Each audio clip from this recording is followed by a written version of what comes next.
Har birimiz o'zimiz uchun g'amxo'rlik qila olamiz. Bor yo'g'i 2 daqiqa ajratib, o'zimizdan xotirjam bo'lamiz. Avvalo, teri rangida, ko'krak shaklida yoki so'rg'ichlar simmetriyasida o'zgarish bor yo'qligini shunchaki ko'zdan kechiring. Qo'llaringizni yuqoriga ko'tarib ham shunday tekshiruvni o'tkazing.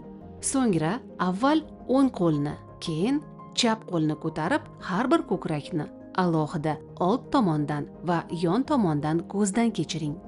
Avval o'ng ko'krak bezini yuzaki aylanma harakatlar bilan yuqoridan pastgacha paypastlang.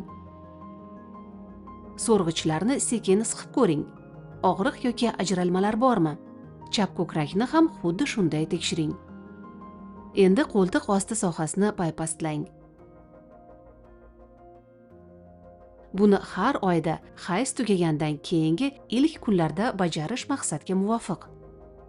Agar noodatiy o'zgarishni sezsangiz, qo'rqmang, ammo albatta shifokorga murojaat qiling. Eng asosiysi muntazam tekshirish.